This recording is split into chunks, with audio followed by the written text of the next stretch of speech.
এই, তুই আমার আপেল দুইটা আরো জোরে ধর না। আমার কেমন জানি লাগতেছে, একটু জোরে ধরলে আমার খুব ভালো লাগবে। ধরতেছি তো। তোর আপেল দুইটা এত পরিমাণ বড় যে আমার হাত দিয়ে ভালো মতো ধরাই যাচ্ছে না। আমি আর কি করব বল? দেখ না, একটু চেষ্টা করে, তুই যদি ভালো করে না ধরিস, একটু জোরে শক্ত করে টিপ দিস, না হলে তো আমার মজাই আসবে না। একটু দেখ প্লিজ। ওকে, চেষ্টা করতেছি। এখন আমার হাত বাদ দিয়ে আমি মুখ দিয়ে ওর আপেল দুইটা খেতে লাগলাম। এখন ঠিক আছে। এই যে খুব একটা ভালো কাজ করলি, এই জন্য তোকে আমার খুব পছন্দ। যেহেতু মুখটা দিয়ে ফেলেছিস, একটু জোরে জোরেই কামড় দে, না হলে তো মজাই আসছে না। দিচ্ছি। আর আজকে আমি তোর সব স্বপ্ন পূরণ করে দেব। এই বলে আমি তার আপেল দুইটাই জোরে জোরে কামড় দিতে লাগলাম। এই, তোকে এত জোরে জোরে কামড়াতে বলছি নাকি? তুই যে হিসেবে কামড়েছিস মনে হয় মাংস খাচ্ছিস। আমি তোকে এত কামড়াতে বলছি? তুই তো বললি জোরে জোরে কামড়াতে, এখন জোরে কামড়ালাম। আবার আমার দোষ হলো কি? আজব মেয়ে রে ভাই। এখন কি করব তুই বল? আমি যা করি তাই তো দোষ। এখন তুই সিদ্ধান্ত দে আমি কি করব আর কিভাবে করব। তুই এমন ভাবে কামড়াবি যেন আমি মজা পাই, আর তুই যেভাবে কামড়াইছিস মনে হয় মাংস খাচ্ছিস। কোনো হলো? আচ্ছা ঠিক আছে, তোর যেভাবে হয়েছে সেভাবে বল, আমি সেভাবেই কাজ করব। আর আমি এতদিন শুনতাম যে মেয়েরা খুব আজব প্রকৃতির, আজ তার প্রমাণ পেলাম। নিলয়, অনামিকা ও আমরা তিনজনই একই ক্লাসে পড়াশোনা করি। আর আগে নিলয় আর আমার খুব ভালো বন্ধুত্ব ছিল, কিন্তু অনামিকা আসার পর নিলয় আমার থেকে সবসময় একটু দূরত্ব হয়ে থাকে, কারণ তারা দুজন প্রেম করত। আমি সেখানে তৃতীয় ব্যক্তি হিসাবে থাকবো, এটা কেমন হয় না? সেজন্য তারা একটু দূরে দূরে থাকে, আর আমিও তাদের একটু প্রাধান্য দেওয়ার জন্য আমি ওদের থেকে একটু দূরে থাকি। কিন্তু তাদের মধ্যে যদি কোনো সমস্যা হয় তাহলে সমাধান করতে হয় আমাকেই। আমি কলেজে দেখেছি তাদের মধ্যে খুব অল্প কথা নিয়ে ঝামেলা হয়, তাদের মধ্যে নানা রকমের কথাবার্তা নিয়ে তর্ক বিতর্ক হতে লাগে এবং তাদের মধ্যে ঝগড়া বেঁধে যায় খুব অল্প পরিমাণ কথাবার্তা নিয়ে। তাদের মধ্যে ঝগড়া লেগে থাকতো, আর তাদের সমাধান করার জন্য আমি থাকতাম, কারণ তাদের তো আর কলেজে কেউ নেই। তারপর হঠাৎ একদিন নীলে খুব অসুস্থ হয়ে পড়ে। কিরে রাকিব, নিলয় কলেজে আসে নাই কেন? ওর কি হয়েছে? না, আমার সাথে ঝগড়া লাগছে জন্য আসে নাই। কাল কলেজে আসুক, আগে বুঝিয়ে দেব কত ধানে কত চাল। আরে না, তোর সাথে তো প্রতিদিনের ঝগড়া হয়, কোনোদিন কি দেখেছিস ও কলেজে আসে নাই? আজও একটু অসুস্থ, তাই আজ কলেজ আসে নাই, বুঝছিস? কি হয়েছে ওর? তুই কি জানিস ওর কি হয়েছে?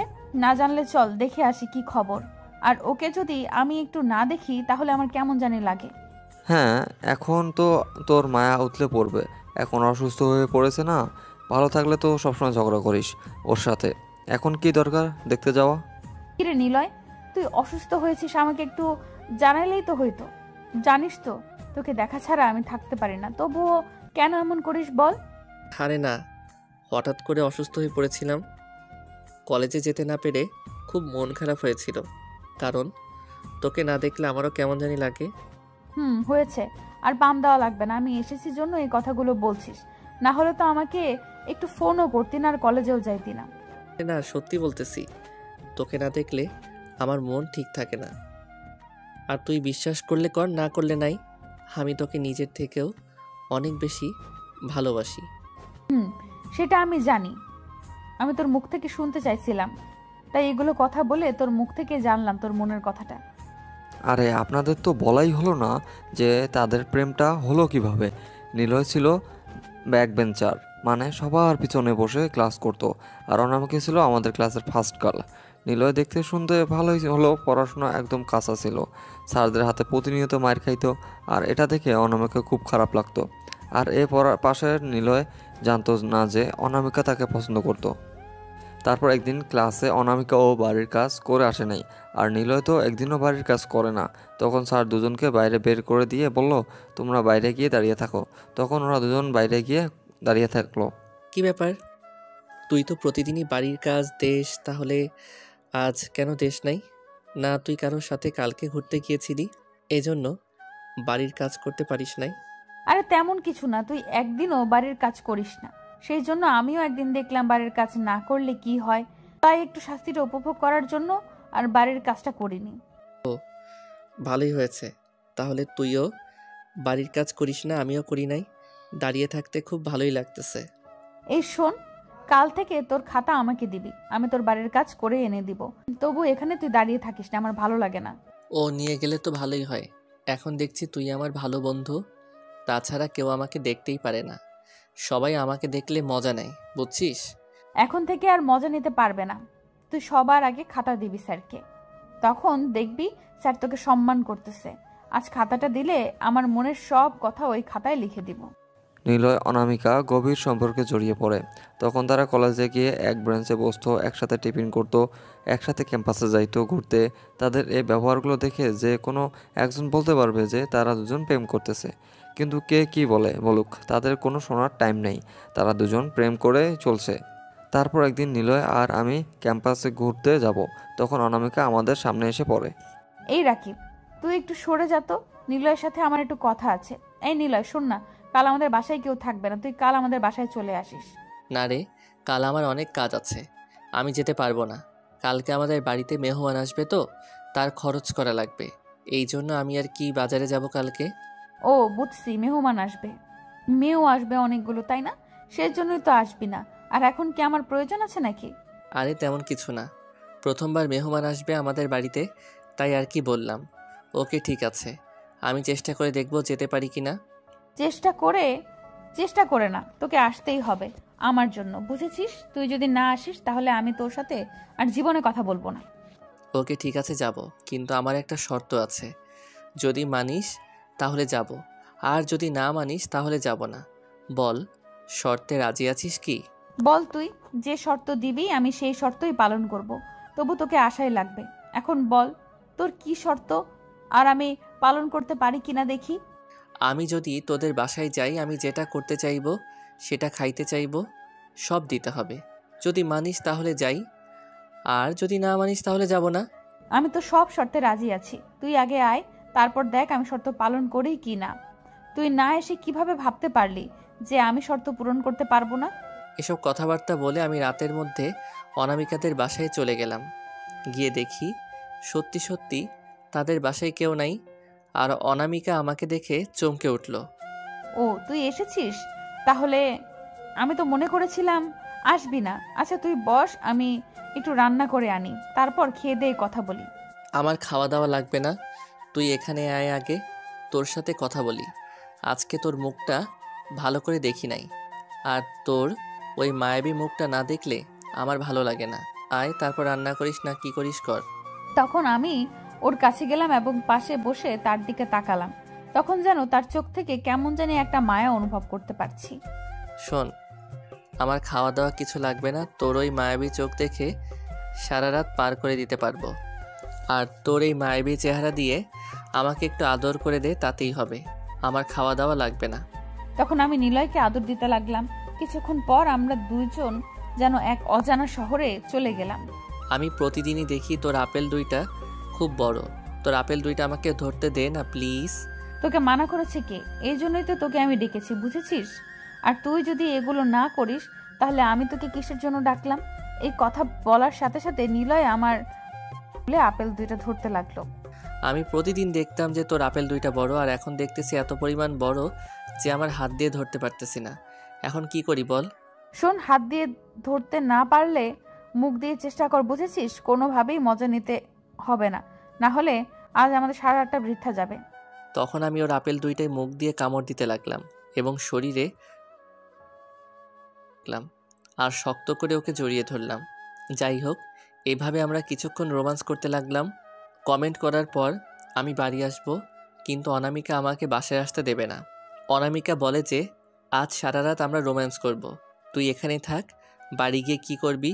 তারপর আমিও ভাবলাম যে কথা ঠিক, বাড়ি গিয়ে কি করব, সেই তো ঘুমাতে হবে, এখানেই ঘুমালেই তো হয়। তারপর একটু পরে আমি ঘুমিয়ে যাই। একটু পর ঘুম থেকে উঠে দেখি অনামিকা আমার সব কাপড় খুলে ফেলেছে। কী রে, তুই এটা কি করছিস? এইসব মানুষ করে নাকি? আর এইসব করলে পরে করব, এখন করার কি দরকার? শালা, তোকে আমি ডেকেছি কিসের জন্য? এগুলো করার জন্য নাকি? আর তুই এগুলো না করে ঘুমিয়ে পড়লি শালা। আচ্ছা ঠিক আছে, তাহলে এখন রোম্যান্স করি। আজ দেখব কতক্ষণ তুই থাকতে পারিস। তারপর আমরা রোম্যান্স করতে করতে দুজনেই ঘুমিয়ে পড়ে যাই। তারপর সকালে উঠে আমি ওর সাথে কিছুক্ষণ কথাবার্তা বলে বাড়ি চলে এসেছি। এই শোনো না, তোর তো বিয়ে হয়ে যাচ্ছে, আমার পরে কি হবে? একটু বোঝার চেষ্টা করো। পরে আমি দেবদাসের মতো ঘুরে বেড়াবো নাকি? তোকে আমি আগেই বলেছিলাম যে তুই আমাকে বিয়ে করে এখন দেখ অন্য ছেলে আমাকে বিয়ে করে নিয়ে যাচ্ছে। এখন বসে বসে শুধু হাওয়াই মিঠাই খা। শোন, তোর তো বিয়ে হয়ে যাচ্ছে, এখন আমরা শেষবারের মতো কি একটু রোম্যান্স করতে পারি? শোন, যা বলছিস বলছিস, আর একবার এই কথা শুনলে আমি বিচার বাঁধিয়ে দিব, তো তখন দেখবি কার মান সম্মান যায়। তুই যদি আমার সাথে এগুলো না করিস তাহলে আমি সবাইকে বলে দেব যে তুই আমার সাথে অন্য কিছু করছিলি। আমি নীলাকে এরকম ব্ল্যাকমেইল করতেই লাগলাম, কিন্তু কিছুতেই রাজি হচ্ছে না, কারণ কয়েকদিন পর বিয়ে হতে যাচ্ছে, আর বিয়ের আগে এগুলো করলে সমস্যা হবে, তাই ও কিছুতেই রাজি হচ্ছে না। কিন্তু আমি আরও ব্ল্যাকমেইল করতে লাগলাম। আমি নীলাকে বলতাম যে তোর আর আমার ভিডিও আছে, আমি সবাইকে দেখাবো, তখনও রাজি হয়। শোন, এইবারে কিন্তু শেষবার, আর আমি কখনো তোকে এইগুলো করতে দেব না, আর যদি বাড়াবাড়ি করিস তাও দেব না। ঠিক আছে, এইবারে শেষবার, আর আমি তোর কাছে কখনো কিছু চাইবো না। এইভাবে আমাদের কথাবার্তা কমপ্লিট হয়ে গেল। তারপর ও আমাদের বাসায় এলো রাতে। বাসায় এসে ডাইরেক্ট আমার ঘরে উঠল। আমি বিছানায় শুয়েছিলাম, নীলা এসে বিছানায় বসে পড়ল। কিরে, শুয়ে আছি আমি, আমার কথা মনে হারাইছিস নাকি? আজকে রাতে আমি তোদের এখানে আসব, আর তুই শুয়ে শুয়ে আছিস না? তুই এখানে আসবি, আমাকে একটু বলে আসবি না? আমি একটু রেডি হয়ে নিতাম। এখন তো বাসায় বাবা মা সবাই আছে, এখন কিভাবে কি করব বল? তুই কিভাবে কি করবি সেটা আমি জানি নাকি? তুই দেখেছিস আমি এসেছি, এখন যা করার তাড়াতাড়ি কর, আমার আবার বাসায় যাওয়া লাগবে। আচ্ছা, দেখি কি করা যায়। তুই এখানে একটু বস, আমি বাইরে থেকে এসে দেখি। বাইরে গিয়ে দেখি বাবা মা কোথায় যেন যাচ্ছে, আমাকে বলছে না। আমি কিছু না বলে পিছন দিক থেকে আবার আমার রুমে চলে আসলাম। কিরে, কি হইলো এখন? তোর বাবা মা কোথায়? আর আমি বাড়ি যাব, তাড়াতাড়ি কর।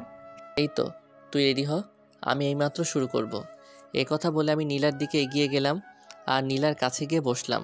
আমি নীলার ঠোঁটে ঠোঁটটা রেখে যখন চুম্বন করতে যাব, তখন নীলা আমাকে তার বুকের কাছে টেনে নিল।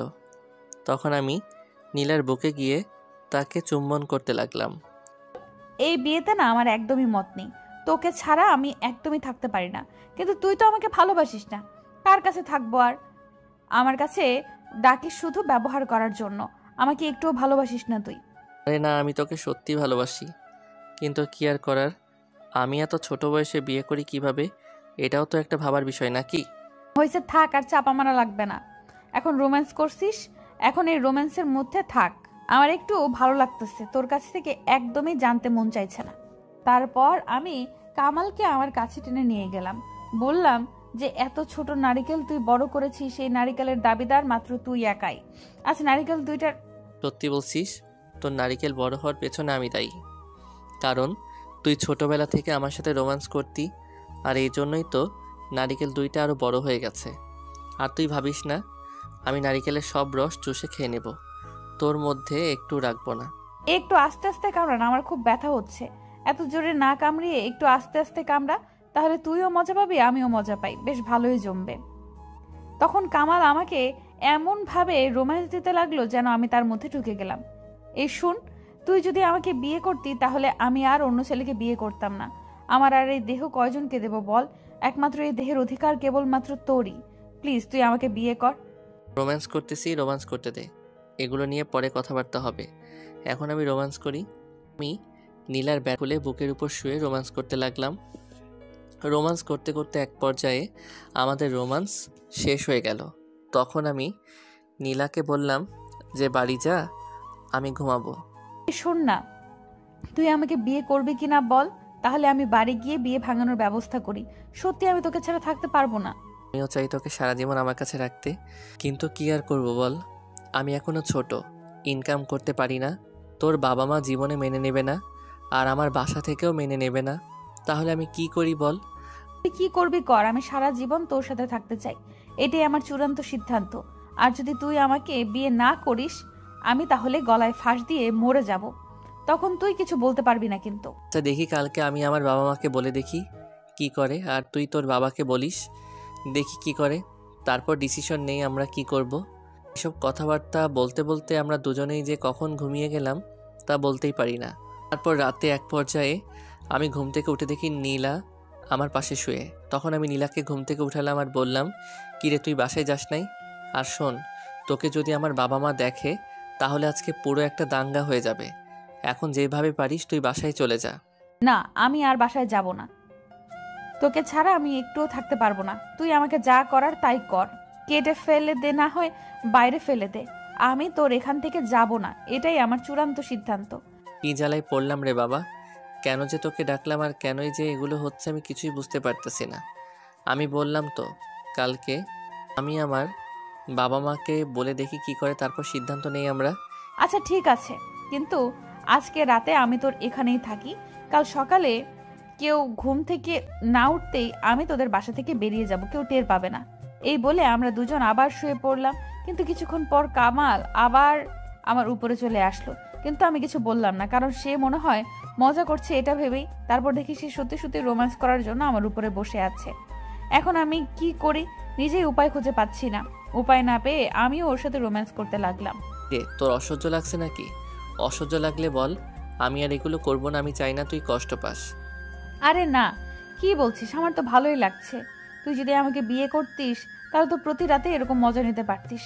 এখন এটাই আমাদের হাতে, যদি আমাদের বিয়ে না হয় এটাই আমাদের শেষ রাত, বলে দিলাম কিন্তু। আচ্ছা বাদ দে না এগুলো কথা, সবসময় এরকম কথাগুলো বলিস। এই জন্যই তো আমি তোর সাথে রিলেশন রাখতে চাই না। আচ্ছা ঠিক আছে, আর জীবনে বলবো না। এখন রোম্যান্স করছিস, ভালো করে কর, আমি যেন খুব মজা পাই। এই কথা বলার সাথে সাথে কামাল আমাকে বুকে টেনে নিয়ে এমন ভাবে ধাক্কা দিতে লাগলো, আমি অনেক ব্যথা অনুভব করলাম। আচ্ছা ঠিক আছে, আমি আস্তে আস্তে ধাক্কা দিচ্ছি, পরে আবার বলিস না যে এত স্লো দিচ্ছিস কেন। আর শোন, আমি তোকে ছাড়া থাকতে পারবো না। প্লিজ তুই তোর বাবাকে বোঝা যে আমার সাথে বিয়ে দিবে। আমি এখন ইনকাম করতে পারি না তো কি হয়েছে, পরে ইনকাম করব। এখন আমাদের সংসার ভালোই চলবে। বাবাকে প্লিজ বোঝা একটু। আচ্ছা কাল আগে বাসায় যাই, তারপর কথা বলি। তুই তো দেখি একটু রোম্যান্স ভালো করে করতে দিবি না। এখন তোর কি হয়েছে বল তো দেখি, রোম্যান্স করবি না আমি বাসায় চলে যাব। না, আমি সেটা বলি নাই যে এখন রোম্যান্স করছি, রোম্যান্সে করি। কালকে তুই যখন বাসায় যাবি তারপর তোর বাবাকে ভালো করে বোঝাবি যে আমরা একে অপরকে অনেক বছর থেকে ভালোবাসি, আর অন্য ছেলের সাথে আমার যদি বিয়ে দেন তাহলে আমি ওখানে সংসার করব না। এভাবে তোর বাবাকে বলবি, দেখি তোর বাবা কি বলে। আর যদি তোর বাবা মেনে না নেয় তাহলে আমরা পালিয়ে বিয়ে করব। তখন তোর বাবা বুঝবে মান সম্মান কোথায় থাকে। আমিও ওটাই ভাবতেছিলাম যে বাবা মেনে না নিলে আমরা দুজন পালিয়ে বিয়ে করব। দেখি কালকে বাবা কি করে। আমার কথা মানে না, বাবার জেদ ধরে থাকে। তারপর আমাদের রোম্যান্স করতে করতে ফজরের আজান দিল। তখন আমি ঘুম থেকে উঠে আমি ডিরেক্ট বাসায় চলে আসলাম। বাসায় এসে আমি ডিরেক্ট বিছানায় শুয়ে পড়লাম। কিছুক্ষণ পর ঘুম থেকে উঠে বাবার সাথে কথা বলতে গেলাম। বাবার সাথে কথা বলতে বলতে আমি কামালের সম্পর্কের কথাটা জানিয়ে দিলাম। বাবাকে বললাম যে আমি কামালকে গত কয়েক বছর থেকে ভালোবাসি, ও আমাকে ভালোবাসে। এখন কামাল আমার বিয়ের কথা শুনে ও আমাকে বিয়ে করতে চায়। এখন আপনি যদি সম্মতি দেন তাহলে আমরা বিয়ে করতে পারি, আর যদি আপনি আমাদের বিয়ে না দেন তাহলে আমরা দুজন পালিয়ে গিয়ে বিয়ে করব। আমরা সিদ্ধান্ত নিয়ে ফেলেছি। এই কথা শুনে বাবার উপর বিদ্যুৎ চমকালো। তারপর বাবা আমাকে ধরে নিয়ে গিয়ে রুমের মধ্যে রেখে দরজায় তালা দিয়ে রাখলো আর বলল, যতদিন তোর না বিয়ে হয় তুই এই রুমেই থাকবি। খুব বড় হয়ে গেছিস না, বিয়ের সিদ্ধান্ত নিজেই নিয়ে ফেলেছিস। তার কয়েকদিন পর বাবা আমায় বিয়ে দিয়ে দেয়। শালা, মেয়ে মানুষ মানেই ধোকা। এতদিন আমি এই ধোকার পেছনেই পড়েছিলাম। কয়েকদিন আমাকে কি কথা বলল, আর এখন নিজেই বিয়ে করে নিয়েছে। ও আমাকে বলল যে তার বাবা মেনে না নিলে পালিয়ে বিয়ে করবে। সে অপেক্ষায় আমি বসে আছি, আর ও পাশে বিয়ে করে নিল। এখন বুঝলাম মেয়ে মানুষ মানেই ধোকা। বিয়ের কিছুদিন পর হঠাৎ নীলার সাথে আমার দেখা হয়ে যায়। কি রে কামাল, কেমন আছিস? আর এখন কোথায় থাকিস? তোকে দেখি না যে। না কোনো চাকরি পাইছিস, সেই চাকরির পেছনে সময় ব্যয় করছিস, আর মানুষের সাথে দেখা করার সময় পাস না। না রে, আমার কোনো চাকরি হয়নি। চাকরি আর আমি এখন বাসা থেকে বেরোই না, কারণ বাসা থেকে বের হলে বেইমান লোকদের সাথে দেখা হয়। তাই আর বাসা থেকে বের হতে মন চায় না। আমার এই কথা শুনে নীলার চোখে পানি চলে আসলো। তারপর আমি ওকে বললাম, এখন কান্না করে কি লাভ? যা হবার তা তো হয়ে গেছে।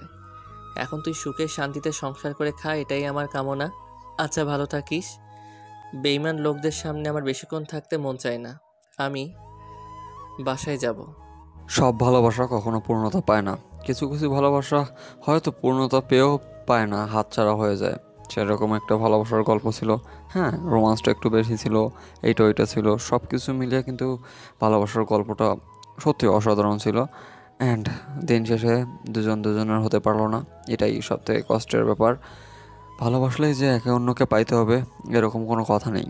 ভালোবাসলে যে ভালোবাসার মর্মটা সবাই বুঝতে পারে এটাও কোনো কথা না। ভালোবাসা কিন্তু ভাগ্য গুণে হয়। এই এদিকে একটু আয় না, কতদিন তোকে জড়িয়ে ধরি না। তোর জন্য আমি কত প্রহর যে অপেক্ষা করেছি। করেছিস তো কি হয়েছে? তোর জন্য কি আমি অপেক্ষা করিনি? এখন আছে ঢং দেখাতে। আমি যাব না। কি করিস কর। কেন আসবি না? আমি যে তোকে ভালোবাসি সেটা তুই তো জানিস, আর আমি তোকে ছাড়া বাঁচবো না। তাড়াতাড়ি আয়। যাব না। কি করবি কর। তুই আমাকে কত অপেক্ষা করিয়েছিস জানিস? আর আমি তোর জন্য কত কান্না করেছি। এখন সেটার ফল ভোগ কর। প্লিজ আয়। আগের কথা বাদ দাও, এখন তোকে খুব জড়িয়ে ধরতে ইচ্ছে করতেছে। প্লিজ আয় না তাড়াতাড়ি।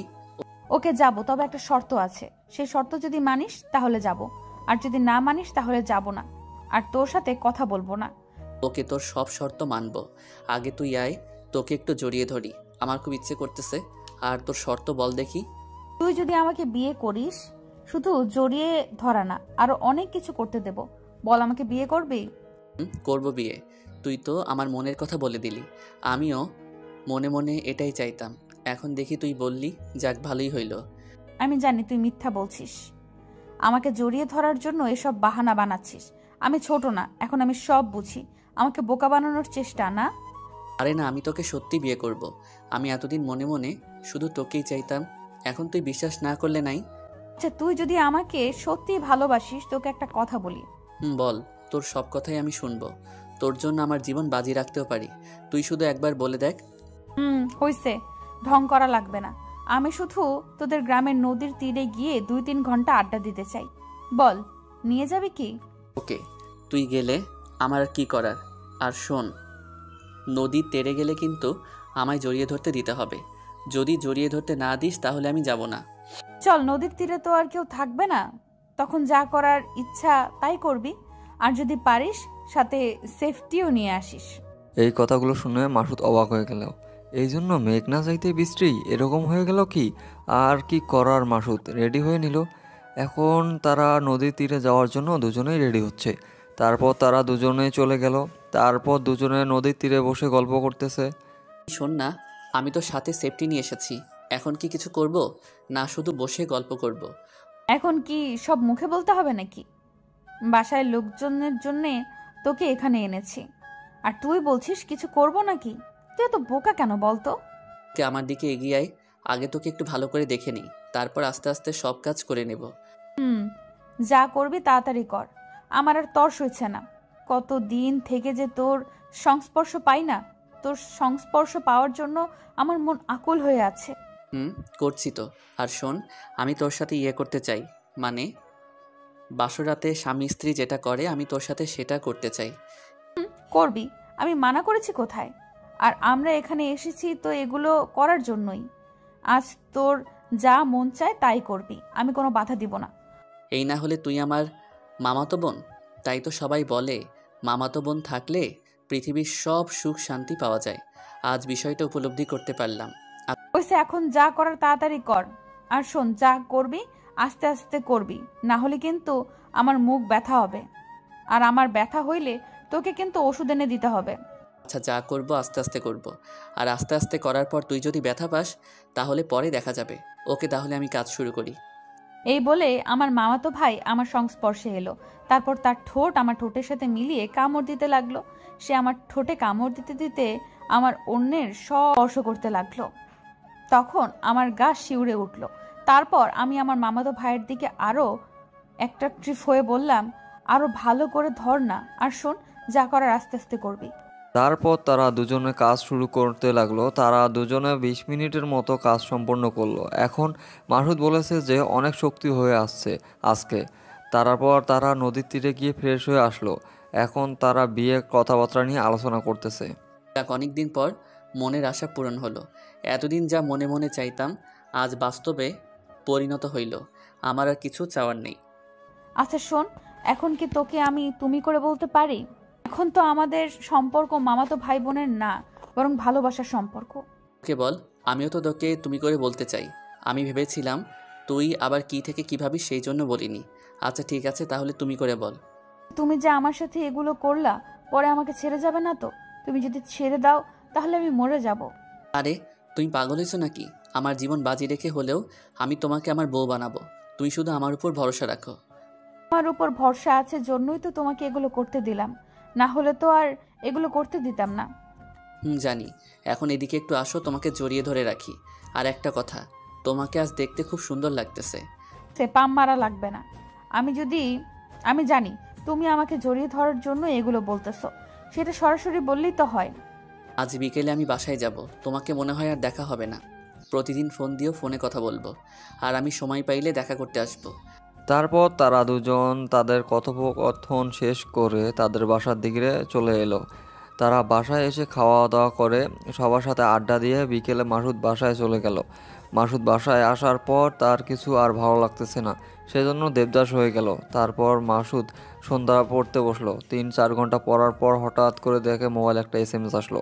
তখন সে SMSটা দেখলো। তারপর সে তার মামাতো বোনকে ফোন দিল এবং মাসুদ পড়াশোনা বাদ দিয়ে তার মামাতো বোনের সাথে কথা বলতেছে। শোনো না, তোমাকে খুব দেখতে ইচ্ছে করতেছে। কেন যে চলে গেলা, আমার একটুও ভালো লাগতেছে না। তুমি আবার কবে আসবা? আমারও তোমাকে খুব মনে পড়তেছে। এখন কি আর করব বলো? এখন যদি তোমার বাসায় যাই, মামা মামি কি ভাববে বলো? সেই জন্য আমি বলি যে আমরা বিয়েটা করে ফেলি। বিয়ে করা বলাটা সহজ, কিন্তু করাটা কঠিন। বললেই হয় না, করেও দেখাতে হয়। এখন তুমি যদি আমাকে বিয়ে করো, নিয়ে এসো। আমার চাকরিটা হলে বিয়ের আলাপ নিয়ে যাব তোমাদের বাড়িতে। তখন তো আর কেউ কিছু বলতে পারবে না। তখন তো ভালো হয়। আমাদের বিয়েটা হলে আমরা একসাথে থাকতে পারবো, তখন আর কেউ আমাদের কিচ্ছু বলতে পারবে না। তারপর একদিন আমি নীলার কাছে ফোন দিলে নীলার মা, অর্থাৎ আমার মামি, ফোনটা রিসিভ করে। তখন আমি কথা বলার সাথে সাথে নীলার মা আমাকে চিনে ফেলে। তখন নীলার মা বলে, বাবা এখানে কিসের জন্য ফোন দিয়েছে? তখন আমি কনফিউশনে পড়ে গেলাম, কি বলবো। তারপর নীলার মা, অর্থাৎ আমার মামিকে বললাম, এমনি খোঁজখবর নেওয়ার জন্য ফোন দিয়েছিলাম। তারপর নানা রকম কথা বলে ফোনটা কেটে দিলাম। আর মনে মনে ভাবলাম, আজকে যে কি হবে, আজ বুঝি কপালে বিপদই আছে। যাই হোক, তার কিছুক্ষণ পর নীলা ফোন দিল। মাকে কি বলেছো? আমি ভাবছিলাম মা তুমি সত্যি আমাদের সম্পর্কের কথা বলে দিবা, কিন্তু এখন দেখতেছি উল্টোটা। তুমি মনে হয় আমাকে ভালোবাসো না। যদি ভালোবাসতে তাহলে মাকে আমাদের কথা বলতে। আর তুমি সেটা না বলে বলছো এমনিতে ফোন দিছিলাম। তোমার মতি গতি তো আমি কিছুই বুঝতে পারতেছি না। এরপর এসব কথা মা আব্বুকে বলতে লাগলো। তখন আমি পাশের ঘর থেকে লুকিয়ে লুকিয়ে কথাগুলো শুনছিলাম। আব্বু বলতেছে যে কি আর করার, মেয়ে যেহেতু ভালোবাসে সেহেতু আর কি করব বলো। তারপর মা বলল, আমারও মাসুদকে খুব পছন্দ, মাসুদ আমাদের জামাই হলে খুব ভালো হবে। তখন আমি মনে মনে খুব আনন্দ পাচ্ছিলাম আর ভাবছিলাম আমাদের বিয়েটা বুঝি হয়ে গেল। ও তাহলে তো ভালোই হয়। আমাদের বিয়েটা হলে আমরা একসাথে থাকতে পারবো। তখন আমাদের মন যা চাইবে তাই করব। তারপরে কথা বলতে বলতে ঘুমিয়ে পড়লাম। সকালে ঘুম থেকে উঠে দেখি মামা আমাদের বাসায়। মনে মনে ভাবলাম আজ বুঝি বিপদ হয়ে গেল। অতপর দেখি মামা আমার মার সাথে কথা বলতেছে। এবার আমি ভাবলাম এবার বুঝি আরও বিপদ বড় হয়ে গেল। তারপর আমি মার কাছে চলে গেলাম। গিয়ে শুনে দেখি বিয়ের আলাপ আলোচনা চলছে। তারপর আমি একটু রিল্যাক্স হইলাম। যাই হোক, বাঁচা গেল। তারপর আমাদের বিয়ের দিন তারিখ ঠিক হলো। তখন আমি নীলাকে ফোন দিয়ে বললাম, আমাদের বিয়ের সব কার্যক্রম শুরু করো। আমি সত্যিই খুব আনন্দিত। আমাদের বিয়েটা হবে মনে হয়। যাই হোক, আমাদের বিয়েটা তো হবেই, এটাই শান্তি। নীলা ও মাসুদের বিয়ে হয়ে গেল। তাদের বিয়ের পর মাসুদ একটা চাকরি হয়ে গেল। তারপর তারা প্রতিদিন রাতে রোমান্স করতে থাকে। তাদের বিয়ের 1.5 বছর মাথায় তাদের একটা সন্তান নিল। সন্তানের জন্ম নেওয়ার পর তাদের একটা সুখী পরিবার তৈরি হলো। এখন তারা সুখে শান্তিতে সংসার করে খাচ্ছে। সত্যি কি সব ভালোবাসাগুলো গল্পের মতোই হয়? যেমন মাসুদ নীলাকে এত সহজেই পেয়ে গেল। সব ভালোবাসাগুলো কি এভাবেই পূর্ণতা পায়? না, সব ভালোবাসাগুলোর পূর্ণতা এরকম হয় না। কিছু ভালোবাসার পূর্ণতা এভাবে হয়, কেউ পাগল হয়ে যায় আর কেউ অন্যের সংসার সামলাতে ব্যস্ত হয়ে যায়। অধিকাংশ ছেলেকে পাগল অবস্থায় রাস্তায় ঘুরে বেড়াতে দেখানো যায়। তাদের কাছে যদি আপনি ভালোবাসার কাহিনী শুনতেও একটু বসে তাকে সময় দিয়েছেন, তাহলে তার যত ভালোবাসার কথাগুলো আছে আপনার সাথে সব শেয়ার করবে। আপনি শ্রবণ করবেন কথাগুলো আর ভাববেন যে ভালোবাসা কিছু মানুষের কাছে কতটা অসহায়। সবার কাছে অসহায় হয় না, কারো কাছে ভালোবাসাটা অনেক রঙিন, অনেক সুন্দর হয়ে ওঠে, কিন্তু কারো কাছে ভালোবাসাটা বিষাক্ত কাঁঠার মতো হয়ে ওঠে। সবাই ভালোবাসাটাকে সহ্য করতে পারে না। কেউ অতিরিক্ত ভালোবাসাকে অতিরিক্তভাবে নিতে পারে না, কেউ কম ভালোবাসাকে কমভাবে নিতে পারে না। মানে সবাইকে একটু লেভেল মাফিক ভালোবাসা চাই। আর সবাই তো সবার মনের মতো হতে পারে না, সেই সব ভালোবাসাগুলো এক হতে পারে না। হয়তো কিছুদিনের টাইম পাস বা কিছুদিনের শারীরিক সম্পর্ক, দিন শেষে দুজন দুই মেরুর বান্ধা হয়ে বেঁচে থাকে পৃথিবীতে। বলা যায় না কে কাকে সহ্য করে পৃথিবীতে বেঁচে থাকতে পারবে। বাট পারফেক্ট মানুষকে খুঁজে পাওয়া অনেক টাফ। যদিও আমরা পারফেক্ট মানুষ খুঁজি, বাট সবার কপালে কি পারফেক্ট মানুষ থাকে? না, কিন্তু পারফেক্ট করে নেওয়ার চেষ্টা করতে হয়। এই তুমি আমার সাথে কথা বলো না কেন? আমি আবার কি করলাম যে আমার সাথে কথা বলা বন্ধ করে দিলে? না, আমার প্রয়োজন শেষ হয়ে গেছে জন্য আমার সাথে আর কথা বলো না। কি ব্যাপার? আরে তেমন কিছু না, শুধু একটু পড়াশোনার চাপ আর বাইরে যেতে দেয় না এখন, তাই আর আপনার সাথে কথা হয় না। আর আপনার সাথে কথা বলতে আমার অকওয়ার্ড ফিল হয়, সেই জন্য আর কি। কি? আমার সাথে কথা বলতে তোমার অকওয়ার্ড ফিল হয়? আমি আবার কি করলাম? ও বুঝেছি, এখন মজা নেওয়া শেষ তো, তাই তোমার অকওয়ার্ড ফিল হয়। বুঝি না আমি? আরে না, তেমন কিছু না, এমনি আর কি, কথা বলি না। আচ্ছা, আমি কি আপনার সাথে কথা বলতে পারি অথবা দেখা করতে পারি? কাল কলেজে গিয়ে ক্যাম্পাসে কথা বলবো। আর একটা কথা, তুমি যদি আমার সাথে প্রেম করো তাহলে আমার সাথে কথা বলতে এসো, আর না হলে এসো না। আচ্ছা বাবা, আগে কলেজ যাই, তারপর কথা বলি, তারপর দেখি কি করা যায়। তুমি আগে এইভাবে বলতেছো, আমাকে তো একটু ভাবতে দেবে। আচ্ছা, তুমি কাল আগে কলেজে যাও, তারপর কথা হবে। আর কাল কিন্তু ভেবে এসো, কাল আমি আর অন্য কোনো বাহানা শুনবো না। তুমি যদি আমাকে সেদিনের মতো প্রতিদিনই মজা দাও তাহলে আমি রাজি আছি, আর না হলে নাই, কারণ ওগুলো হয়তো আমার খুব ভালো লাগে। আমিও তো ওটাই চাই, আমিও মজা পাই, তুমিও মজা পাবে। আচ্ছা, কাল আগে কলেজে আসো, তারপর কথা বলি। তুমি আছো, আমি মনে করেছিলাম তোমার জন্য আমাকে ওয়েট করা লাগবে, এখন দেখি তুমি আগে এসে বসে আছো। আচ্ছা, তোমার বাবা মা কোথায় যাচ্ছে? ওই, আমার মামা বাসায় যা, নানি অসুস্থ তো খুব, তাই আমায় ডাকছিল, আমি যাইনি। ও আচ্ছা, তাহলে তোমাদের বাসায় যাই, এখানে আর থেকে লাভ কি? যা কথা হবে তোমার বাসায় হবে। আসো, দাঁড়িয়ে আছো কেন? চলো যাই তাড়াতাড়ি।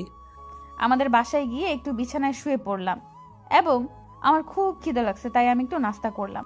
তারপর অনেক তার কাছে আমাকে টেনে নিল এবং তার ঠোঁটে আমার ঠোঁট রেখে চুমু খেতে লাগলো। আর আমার শরীর যেন কেমন করে কেঁপে উঠল। তখন আমি ওকে আরো বেশি শক্ত করে জড়িয়ে ধরলাম। ও আমাকে আরো বুকে টেনে নিল এবং আমার আল্লাহ, আমাদের আরও আগে মেলায়নি কেন? আমি এতদিন এই মজাগুলো থেকে বঞ্চিত ছিলাম। আর আগে পরিচয় হইলে তো আমি আগে থেকে অনেক মজা করতে পারতাম। এই তোমাকে না সেদিন বললাম আস্তে আস্তে ঢুকাবে, এবং আবার জোরে জোরে ঢুকাচ্ছ। তোমরা ছেলেরা কোনো কথা বোঝো না। এখানে আমি ব্যথা পাচ্ছি আর উনি ওখানে জোরে জোরে ঢুক। আচ্ছা ঠিক আছে, আস্তে ঢুকাচ্ছি, একটু পর কিন্তু জোরে ঢুকাবো। তখন চিল্লালে কিন্তু আমি আর এগুলো করব না, আমি ডিরেক্ট বাসায় চলে যাব। আচ্ছা ঠিক আছে, তুমি কিভাবে ঢুকাবে সেটা তোমার ব্যাপার, আমার কোনো কথা নেই। তখন আমি চোখ বন্ধ করে শুয়ে পড়লাম। ও আমাকে আস্তে আস্তে ঢুকাতে ঢুকাতে আবার জোরে জোরে। তখন আমি একটু ব্যথা অনুভব করলাম। কি আর করব, বলেই তো দিয়েছি যেভাবে পারবে সেটা করবে। তারপরে এসে আমায় অনেকক্ষণ লাগাতে লাগলো। লাগানোর পর আমি অনেকক্ষণ পর কি যেন পানির মতো অনুভব করলাম। তার কিছুক্ষণ পর সে উঠে দাঁড়ালে এবং বলল, আমি বাসায় চলে যাব। এভাবে আমাদের আরো বেশ কয়েকদিন গেল। যেদিন আমার বাবা মা বাসায় থাকে না সেদিনে আমি অনেককে ডেকে নিয়ে আমি এগুলো করি। তাতে খুব মজাও পায় আর আমিও বেশি মজা পাই। সেই জন্য বাবা বাসায় না থাকলে আমি ওকে ডেকে নিই। এই ছেলে, তুই প্রতিদিন রাতে কোথায় যাস? আর গেলে আর আসার খবর থাকে না, আমি কিছু বুঝি না নাকি? আর আমি হলাম তোর মা, সেটা ভালো করে বুঝে রাখিস। আরে না না, আমি আমার এই বন্ধুদের বাসায় যাই, আড্ডা দিতে দেরি হয়ে গেছে সেজন্য আর কি। দেরি হয় প্রতিদিন রাতে, আর যদি কোনো দিন যাই আর দেরি করব না। এইগুলো মিথ্যা বাহানা দিয়ে আমাকে কোনো লাভ নেই, বুঝেছিস? তুই কোথায় যাস আর কি করতে যাস এগুলো আমি সব জানি। আর যদি তুই বেশি বাড়াবাড়ি করিস তাহলে তোর বাবাকে বলে দেবো। আরে না না, ওই যে আমাদের পাশের বাসার ওই সিনিয়র আপুটা আছে না, ও আমাকে প্রত্যেক দিন একটু পড়াশোনা করায়, সেই জন্য আর কি যাই ওদের বাসায়। আর তুমি মনে করেছো আমি মনে হয় কি করতে যাই ওখানে? তুই কিন্তু আবার মিথ্যা বলছিস। আর এখন তোর বাবা আসলে তোর বাবাকে বলে দেবো, তখন দেখি কি করিস, তখন দেখা যাবে। আমার কথা তো শুনতে চাস না, পরে ঠেলা বুঝবি। আরে না, আমার সত্যি কথা বলতে আমরা দুজন দুজনের সাথে প্রেম করি, এই জন্য প্রতিদিন রাতে আমি ওর সাথে দেখা করতে চাই, এতটুকু আর কিছুই নেই মা। ও আচ্ছা, তাই বল।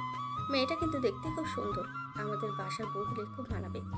আর শোন, তোর বাবা যেন কোনো মতেই জানতে না পারে, আর তোর বাবা জানলে খুবই সমস্যা হবে, বলে দিলাম কিন্তু। তুমি ছাড়া আর বাবাকে কে বলবে? যদি বাবা জানে তাহলে জানবো যে তুমি বলেছ। আর আমি তো কোনোদিন বাবাকে বলবো না যে আমি ওই মেয়ের সাথে প্রেম করি।